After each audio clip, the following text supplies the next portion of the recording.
네, 어제 하루 종일 봄비가 내리더니 이제 진짜 봄 같은 날씨가 된 것 같습니다. 예, 여러분 마음에 봄꽃이 활짝 피었으면 좋겠습니다. 아멘. 예, 오늘 하나님께서 우리에게 주시는 말씀은 마가복음 14장 3절에서 9절까지 말씀입니다. 마가복음 14장 3절에서 9절까지 말씀입니다. 제가 한 절, 여러분 한 절 교독을 하겠습니다. 예수께서 베다니 나병 환자 시몬의 집에서 식사하실 때에 한 여자가 매우 값진 향유 곧 순전한 나드 한 옥합을 가지고 와서 그 옥합을 깨뜨려 예수의 머리에 부으니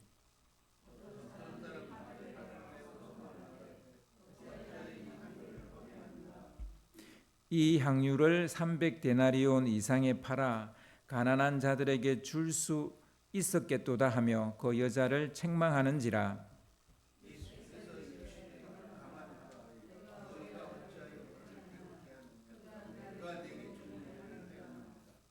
가난한 자들은 항상 너희와 함께 있으니 아무 때라도 원하는 대로 도울 수 있거니와 나는 너희와 항상 함께 있지 아니하리라.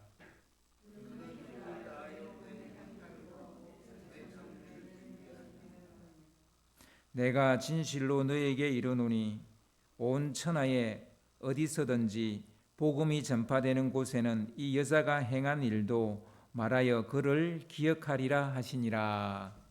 아멘.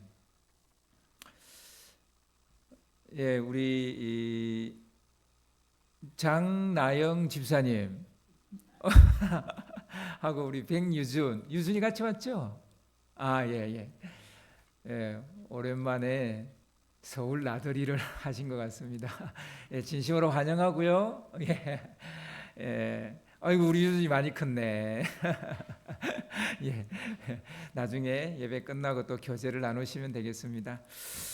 예, 오늘 깨뜨려야 잘한다라는 제목으로 같이 말씀을 나누겠습니다. 깨뜨려야 잘한다. 오늘은 사순절 마지막 주일이고요. 다음 주일은 종려주일이고 이어서 고난주간이 됩니다.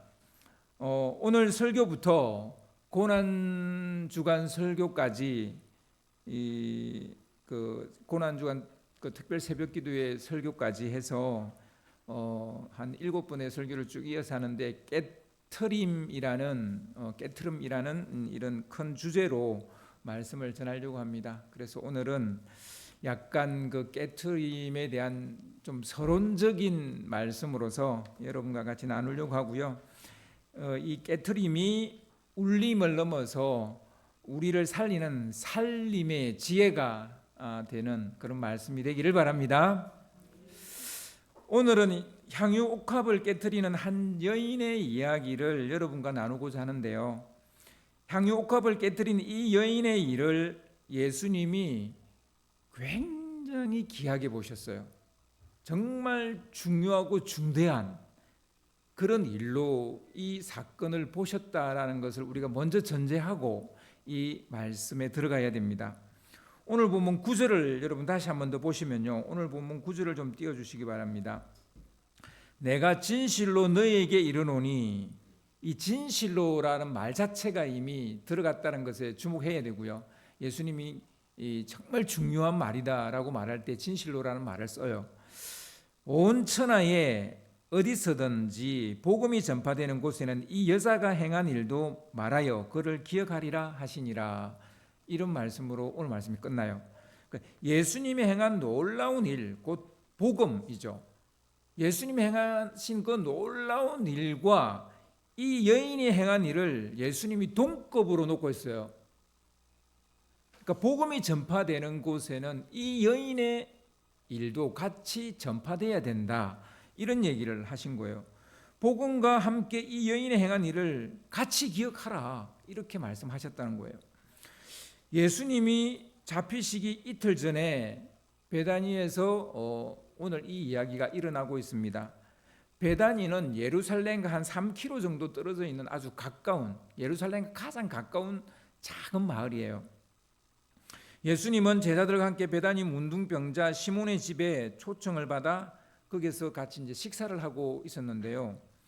마가복음과 마태복음은 예수님을 초청한 집 주인을 베다니 문둥병자 시몬이다 이렇게 말합니다. 그런데 요한복음에도 똑같은 이야기가 나오는데요. 요한복음은 죽었다 살아난 나사로가 예수님을 자기 집에 초청해서 잔치를 벌였다 이렇게 되어져 있습니다. 여러분 뭐가 옳을까요? 그러니까 어느 집에 가신 거예요? 예수님이 문둥병자 시몬의 집에 가신 거예요? 아니면 죽었다 살아난 나사로의 집에 간 거예요? 뭐 이것에 대해서 이런 차이에 대해서 누군가는 성경은 가짜다 이런 게 안 맞으니까라고 말하지만 그렇게 볼 사안이 아닌 것 같습니다. 제가 보기에 이 두 사람은 동일인이에요. 문둥병자 시몬과 죽었다 살아난 나사로는 같은 사람일 가능성이 굉장히 높습니다. 왜 제가 이런 얘기를 하느냐 하면요, 예수님을 초청해서 잔치를 벌이는 이 나사로의 집, 그 집에서 일어나는 것들을 이렇게 묘사를 하고 있는데요. 그 묘사 내용이 요한복음 12장에 나옵니다. 여러분 시간 되시면 한번 읽어보시면 되겠고요. 마르다 그 나사로의 집에는 이제 두 동생이 있었는데요. 이제 마르다는 이제 큰 동생이고 마리아는 작은 동생인데, 마르다는 식사 준비를 하고 뭐 일을 하고 있다고 그러는데 그 일은 뭐 보나 마나죠. 식사 준비를 하고 있었던 것 같고요. 나사로는 예수님 앞에 앉아서 이야기를 듣고 있습니다. 예수님과 대화를 나누고 있습니다. 그러니까 마르다는 바뀐 게 별로 없죠. 예전에도 식사 준비한다고 바빴고, 근데 나사로는 이전에 등장이 안 돼요. 근데 나사로는 이제 예수님 발 앞에서 말씀을 듣고 있어요. 나사로가 변했죠. 약간 뭔가 변했죠. 그죠? 그런데 마리아가 안 보여요. 당연히 마리아가 보여야 되는데 보이질 않는 거예요. 여러분 아기들 키울 때 애가 갑자기 보이지 않으면 어때요? 딴짓하고 있는 거죠. 분명히 틀림없이 딴짓하고 있는 거잖아요. 그러니까 지금 마리아가 애는 아니지만 딴짓하고 있으면 틀림없어요. 그런데 이제 아니나 다를까 진짜 딴짓하고 있다가 갑자기 한참 식사 중인데 불쑥 그 식사하는 장소로 이 마리아가 들어오는 거예요. 그리고 예수님께 직행하는 겁니다. 그녀는 들어올 때 작은 항아리를 품에 품고 들어왔어요. 이걸 옥합이라 그래요. 항아리를. 예수님 앞에 선 그녀는 아무런 말도 하지 않고 그 항아리를 깨트려서 예수님 머리와 발에 그 항아리 안에 있는 그 향유를 붓는 거예요. 그리고선 엎드려서 자기 머리카락으로 예수님의 발을 씻기는 거예요. 여러분 한마디도 안 했는데 이 행동은 우리가 생각하는 이상의 엄청난 파워풀한 언어예요. 이 뭘 의미하는지 누가 봐도 알잖아요. 온 방 안에 순전한 나드 향이 가득해지는 거예요. 얼마나 순전한 나드 향인지 그 향기가 어마어마하게 좋은 거예요. 만약 이 여인이 마리아가 아니라면, 그리고 자기 집이 아니라면, 지금 마가복음은요 이 여인을 한 여인이라고 말하지 마리아라고 안 해요. 근데 이 여인이 마리아가 아니라면, 그리고 이 집이 그녀의 집이 아니라면 이렇게 서스럼 없이 들어올 수 있겠습니까? 그것도 처녀가 아무 집이나 이렇게 불쑥 들어갈 수 있겠습니까? 자기 집인 거예요. 즉 문둥병자 시몬의 집은 나사로의 집인 거예요. 이렇게 편안하게 또 자기 일을 할 수 있겠습니까?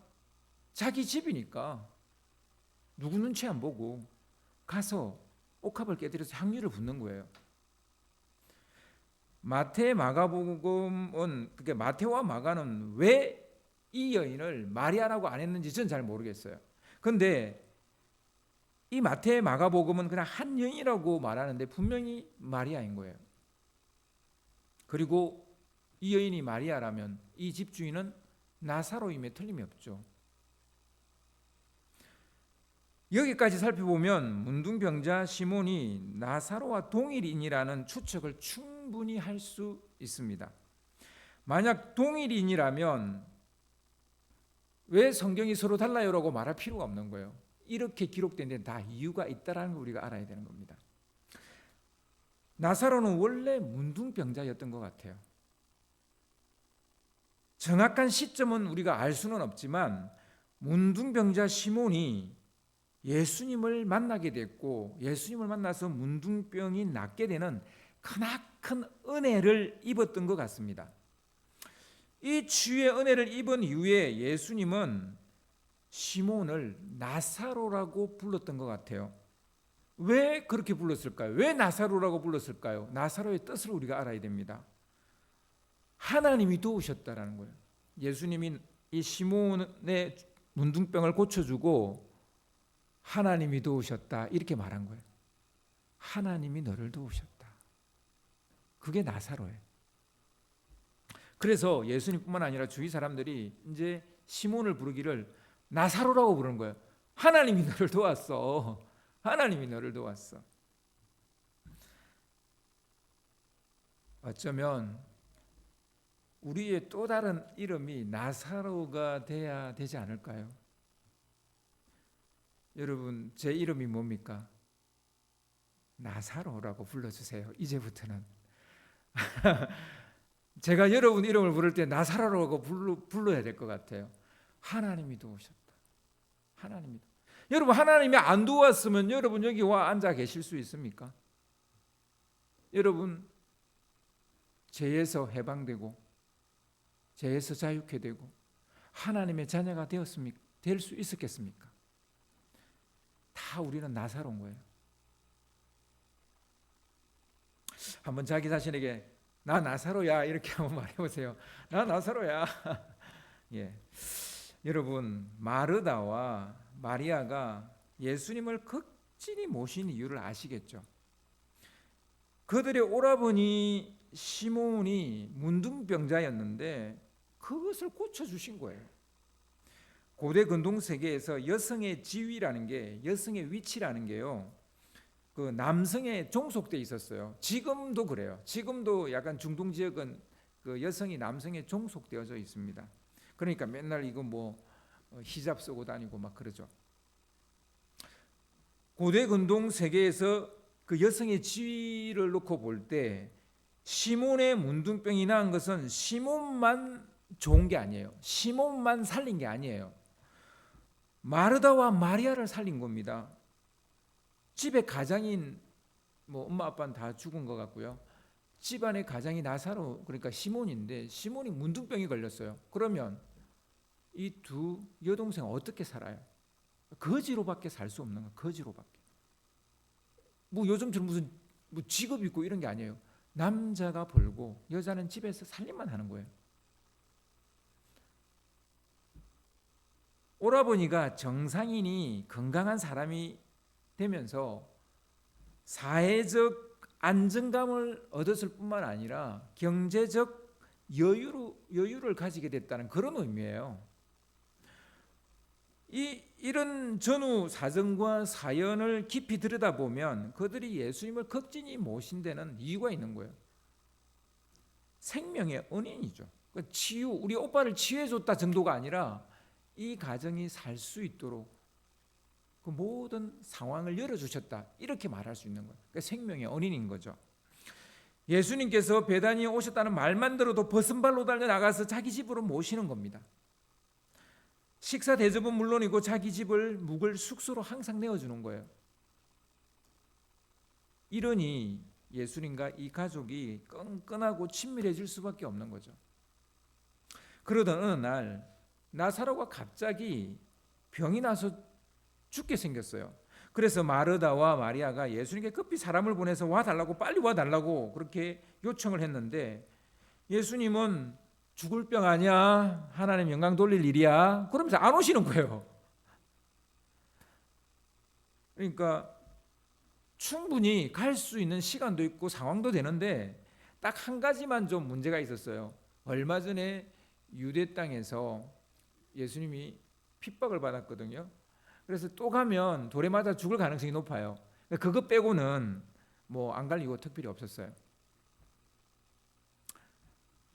나사로가 죽은 지 사흘이 되던 날에야 오신 거예요. 어째서 예수님은 넉장을 뿌렸을까요? 왜 넉장을 뿌렸을까요? 죽은 나사로를 살리심으로 앞으로 있을 예수님의 부활을 암시하기 위함이었습니다.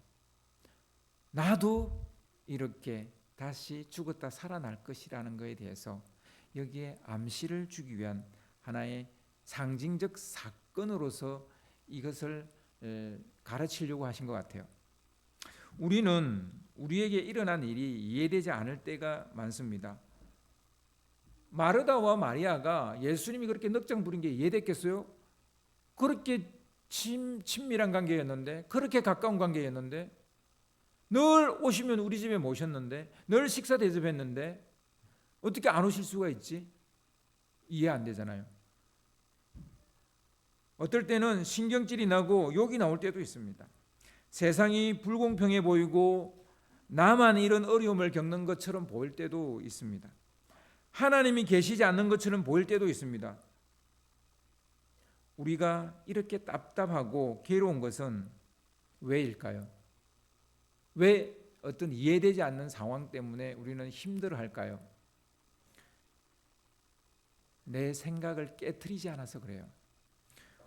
우리 주님은 다 계획이 있습니다. 늦게 오신 데는 그만한 이유가 있어요. 넉장을 부린 데는 그만한 이유가 있어요.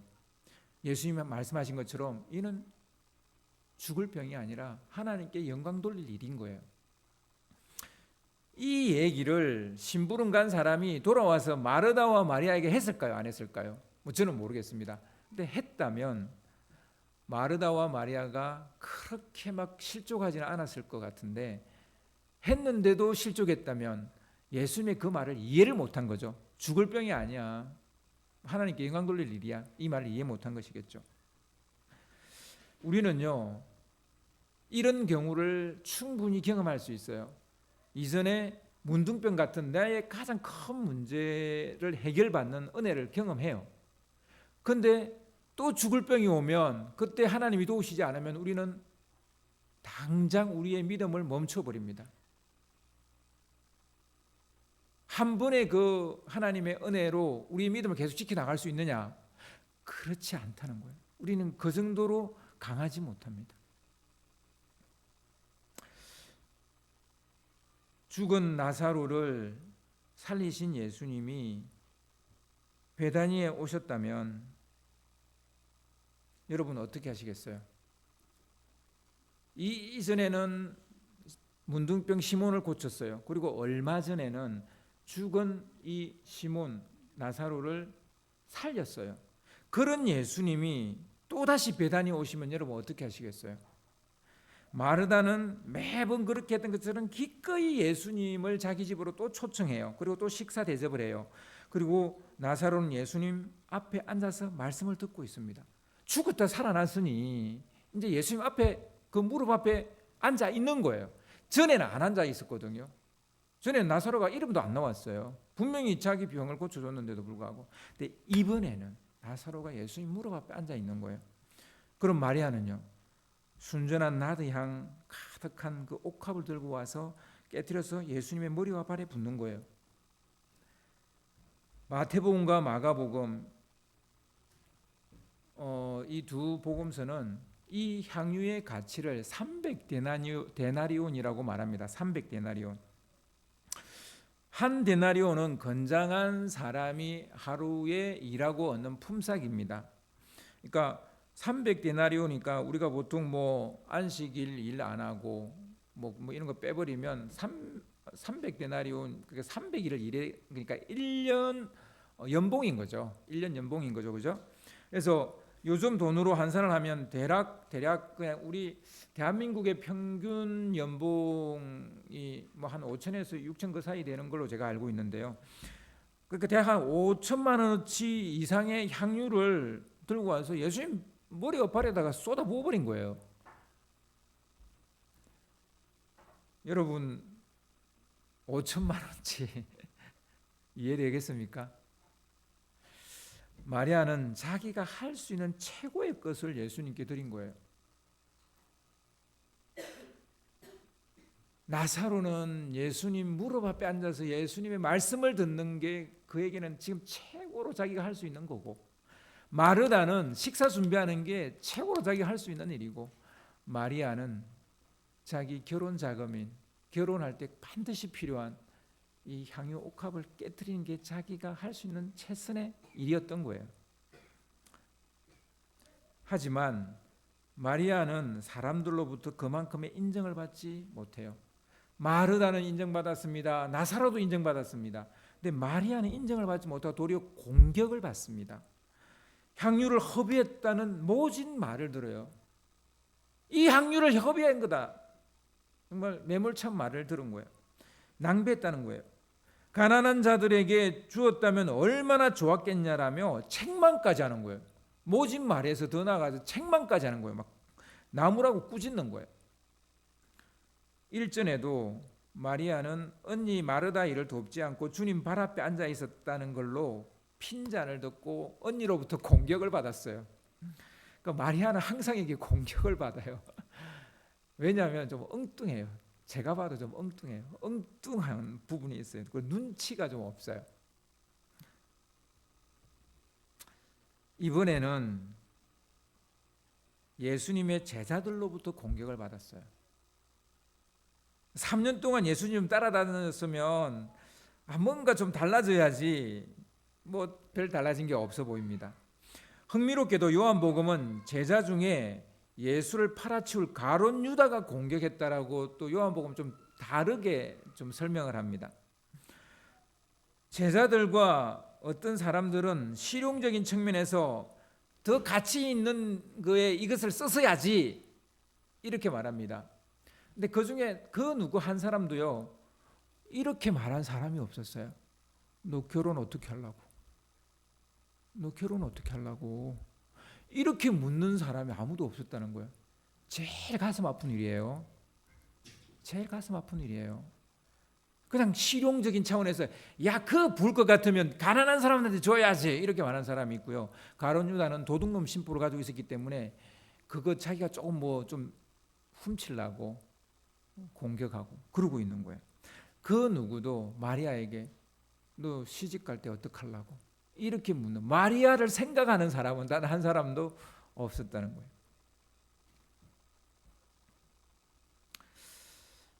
아무튼 좀 씁쓸한데요, 하나 공통점은 있어요. 그 누구도 마리아의 이 엉뚱한 행동이 예수님의 장례를 준비하는 것이 되었다라는 것을 아무도 모르고 있다. 그거는 향유 옥합을 깨뜨린 마리아도 마찬가지. 마리아도 모르고 한 일이에요. 뭐 알고 한 게 아니에요. 그냥 우리 오라버니 문둥병 고쳐줬죠. 죽었는데 다시 살려냈죠. 그러니 우리가 지금 살고 있는 거 아닙니까? 그러니 이 옥합 참 귀하죠. 내 미래잖아요.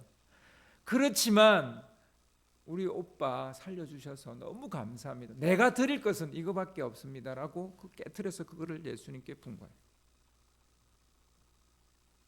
이런 걸 보면 알고 하는 일만 하나님의 일에 유익이 되는 건 아닌 듯 합니다. 아무도 몰랐어요. 이 마리아가 한 일이 누가 봐도 실용적이지도 않고, 그리고 누구는 돈이 아깝고, 그러니까 누가 봐도 그런 건데, 근데 이 일을 통해서 하나님은 당신의 계획을 면저시 보여주시는 거예요.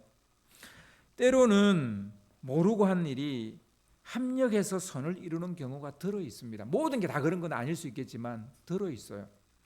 따라서 지나치게 따지지 말고 하나님께서 마음 주시면 순종하는 것도 주의 일을 이루는 방식입니다.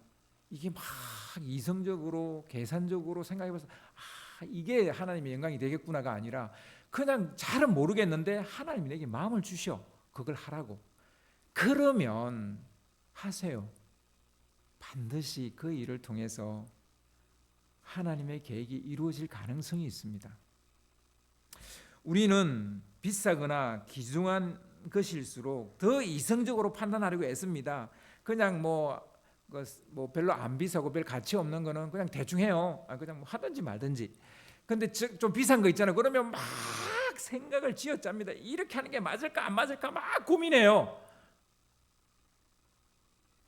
그러나 이성적인 판단대로 되지 않는 경우가 우리 삶에 허다하게 많아요.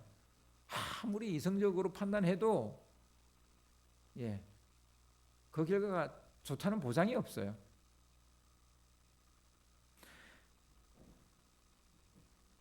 어쩌면 우리는 마리아의 방식, 눈치 보지 않고 엉뚱한 짓 하는 거, 딴짓 하는 거,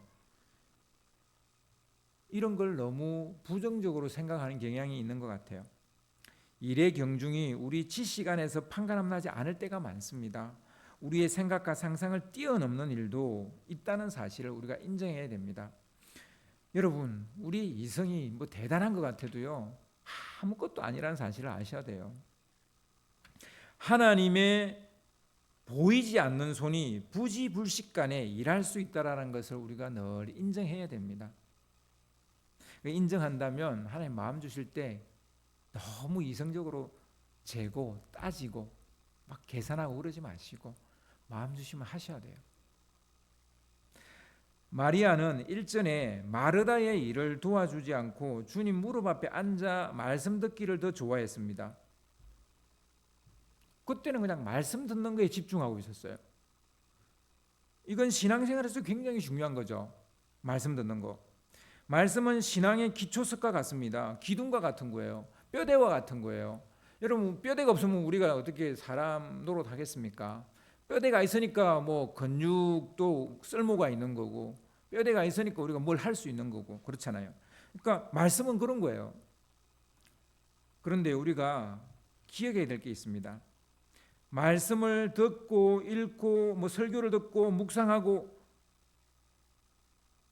이런 것들이 우리가 건강한 신앙생활을 하는데 반드시 있어야 되는 것이지만 이런 경건의 연습이 우리 신앙의 목적은 아니라는 거예요. 신앙은 성경 읽는 게 신앙 아니에요. 기도하는 거 신앙 아닙니다. 신앙은 뭐냐면 하나님을 사랑하고 이웃을 사랑하는 게 신앙이에요. 신앙은 그거예요. 그걸 알기 위해서 하나님을 사랑하고 이웃을 사랑하는 걸 알기 위해서 그게 내 몸 안에 쏙 들어오게 하기 위해서 그래서 우리가 성경을 읽는 거예요. 그래서 기도를 하는 거예요. 이거는 경건의 연습이라고요. 우리가 하나님의 사람이 되기 위한 훈련이라고요. 그게 신앙이 아니에요. 여러분 지금 예배 드리고 계시는데 예배 드리는 이것 자체가 신앙이 아니에요. 여러분이 하나님을 사랑하는 마음을 가지고 있어야 그게 신앙이라고요. 아시겠죠? 그게 신앙이에요. 경건은 신앙의 수단이지 목적이 아닙니다. 성경 읽고 묵상하고 기도하고 예배 참석하는 것 신앙인 줄로 착각하는 크리스찬들이 너무너무 많아요. 아닙니다. 신앙은 하나님을 사랑하고 이웃을 사랑하는 거예요. 직접 몸을 써서 하나님, 내 몸을 직접 써서 하나님과 이웃을 섬기고 봉사하는 것, 그게 신앙이에요. 마리아는 드디어 경건의 단계를 넘어서 자기가 할 수 있는 걸 하는 겁니다. 그래서 마리아의 신앙은요, 예수님의 무릎 앞에 앉아 있는 게 신앙이 아니고요, 그의 향유 옥합을 깨트린 게 신앙이라고요. 그게 신앙이에요. 마리아에게 향유 옥합은 자신의 미래예요. 자기의 전부예요. 왜요? 요즘은 아니에요. 그런데 옛날에는 그래요. 고대 근동 여성에게는 결혼은 거의 남은 인생의 전부예요. 어떤 남자를 만나느냐, 어떤 남자와 결혼하느냐에 따라 인생이 완전히 달라지는 거예요. 그래서 결혼하려면 반드시 향유를 준비해야 됩니다. 이 향유를 바르고 결혼식에 참석하고 첫날 밤에 들어가는 거예요.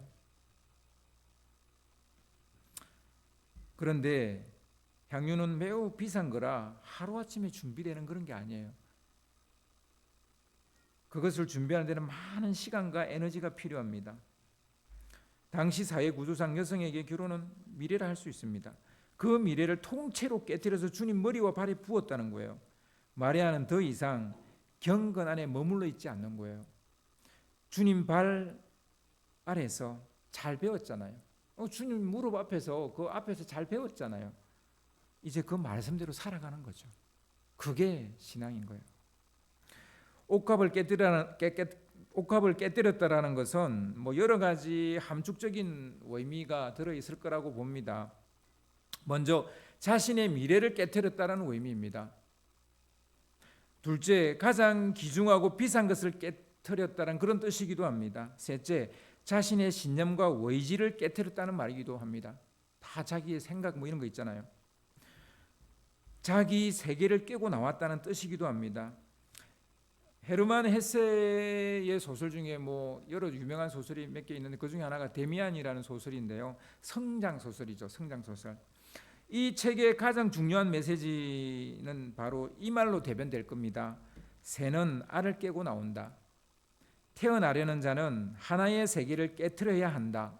바로 이 구절일 겁니다. 데미안에 나오는 가장 유명한 말입니다.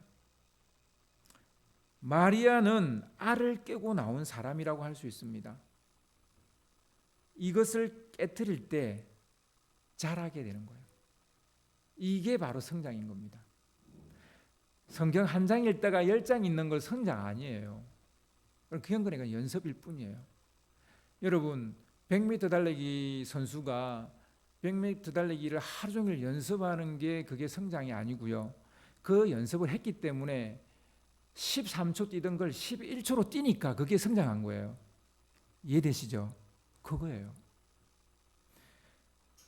여러분 자라는 것, 성장하는 것 항상 우리는 좋은 의미로 받아들입니다. 그죠?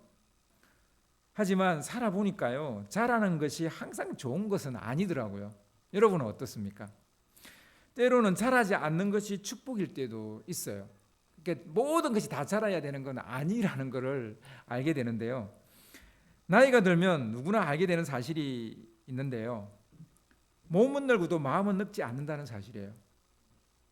여러분의 부모님들이 이제 이렇게 뭐 연세가 50, 60, 70이면 늙었잖아요. 그 모습은. 근데 마음은 안 늙었어요. 여러분 그거 아세요? 저는 나이 50 중반 되니까 알겠는데요. 그 전에는 몰랐거든요. 예, 마음은 안 늙어요. 근데 여러분 생각해 보세요. 몸도 늙었는데 마음도 늙었으면 이보다 비참한 게 있겠어요? 그래서 마음은 안 늙어야 돼요. 우리 박신정 권사님 항상 소녀여야 돼요. 저는 항상 소년이어야 돼요. 생각해 보세요. 몸도 늙었는데 마음까지 늙으면 얼마나 비참해요. 그래서 때로는 자라지 않는 것도 있어야 돼요. 다 자라야 되는 건 아니에요. 저는 우리 아이들이 훌륭하게 자라고 성장하길 바라고 기도합니다.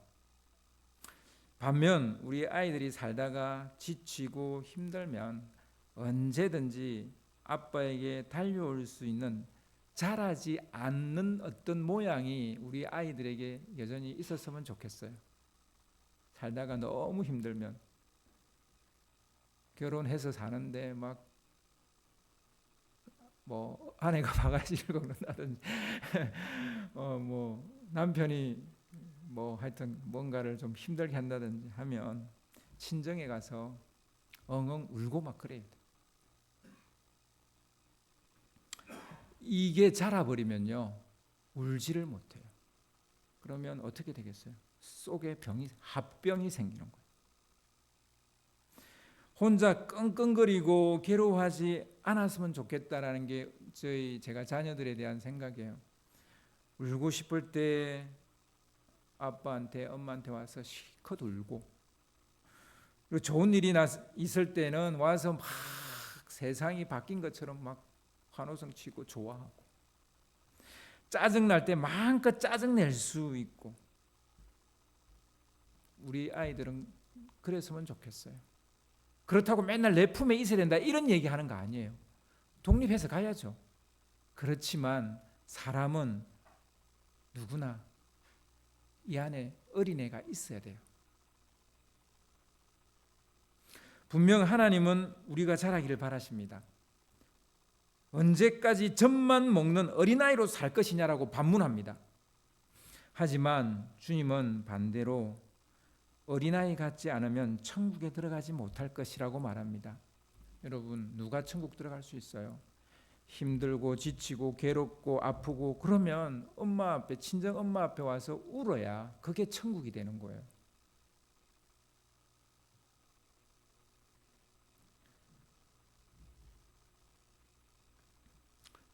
천국이 언제 우리 가운데 살포시 임하느냐 하면요, 괴로워 죽고 싶을 때 쏙 시원하게 모든 것을 털어놓을 수 있는 사람 앞에 가서 털어놓을 때, 그때 천국이 우리 가운데 임하는 거예요. 짜증이 나서 미칠 것 같은데 내 짜증을 받아주는 사람이 있을 때, 그때 내가 천국을 경험하는 거예요. 울고 싶을 때 실컷 울 수 있을 정도로 마음 편한 사람이 있을 때, 그때 천국이 내 가운데 임하는 거예요. 기분이 좋아서 막 펄쩍 뛰고 싶을 때 내 좋은 감정에 눈곱만큼도 시게 하지 않고 함께 즐거워해 주는 사람이 있을 때, 그때 내가 천국을 경험하는 거예요. 너무너무 좋은 일이 있는데 함께 기뻐해 줄 사람이 없다면 그게 천국이겠어요? 잘했다고 안아주고 같이 막 이렇게 펄펄 뛰어주는 그런 사람이 있어야 내 안에 천국이 임하는 거죠. 나이가 들면서 알게 된 사실은, 천국은 괴로움도 눈물도 없는 그런 곳이 아니라, 그런 곳이 아니에요.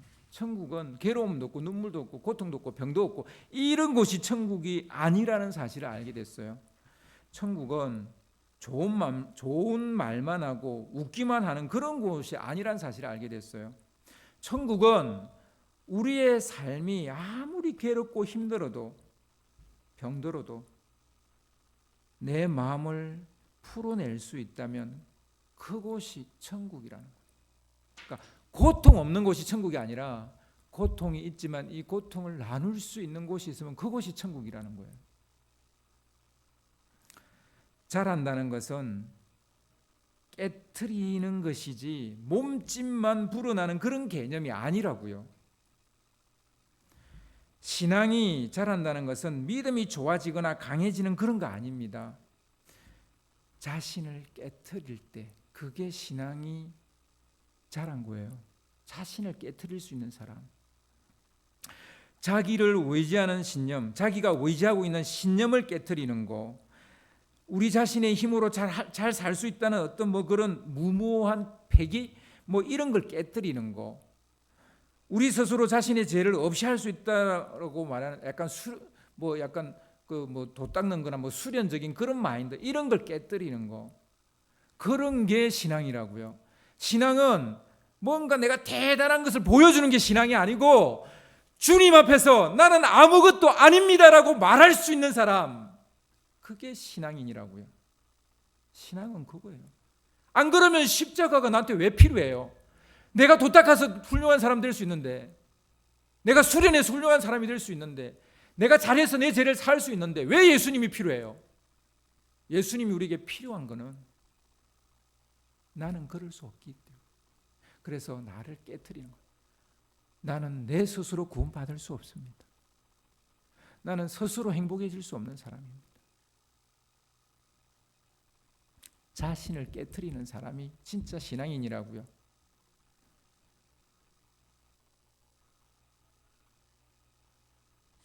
교만과 거만을 깨트리는 게 신앙이에요.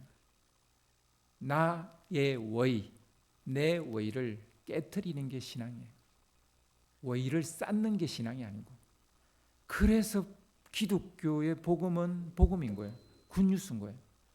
아니면 이게 어떻게 굿뉴스가 되겠어요? 다른 종교에도 다 있는 얘기들인데.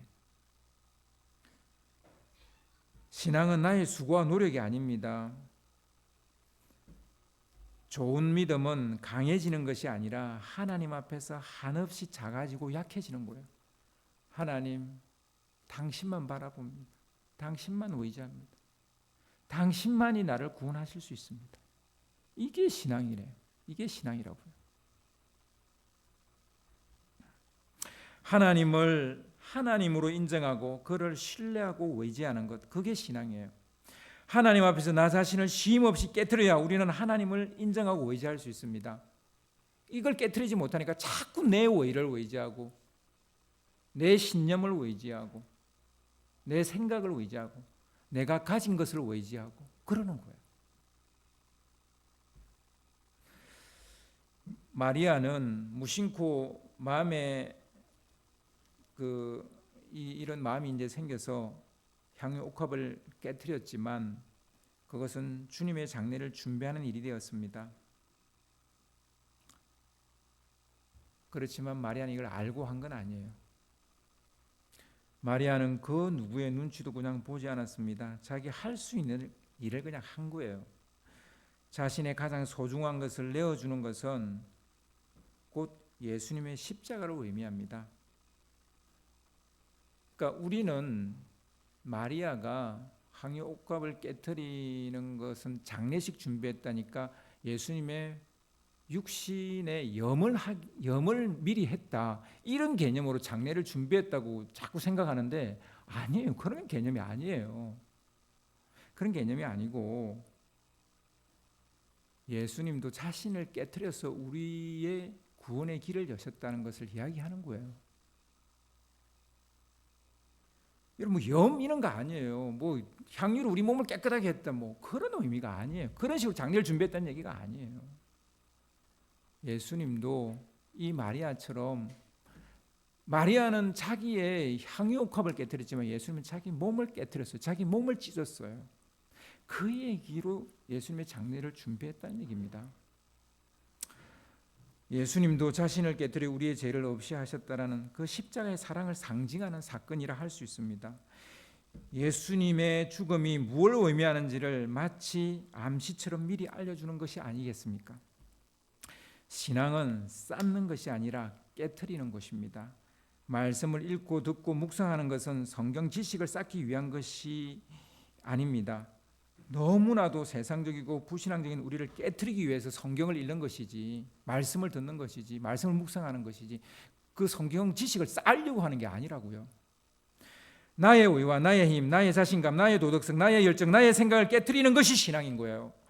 깨트리고 나와서 깨트리고 나를 찢고 깨트리고 나가서 진정한 나비가 될 때 그 자유함, 그것이 진리를 알지니 진리가 너희를 자유케 하리라는 그 말씀에 쏙 드신 거예요. 여러분, 이 말씀을 가슴에 품고 신앙생활하는 여러분 되시기를 바랍니다.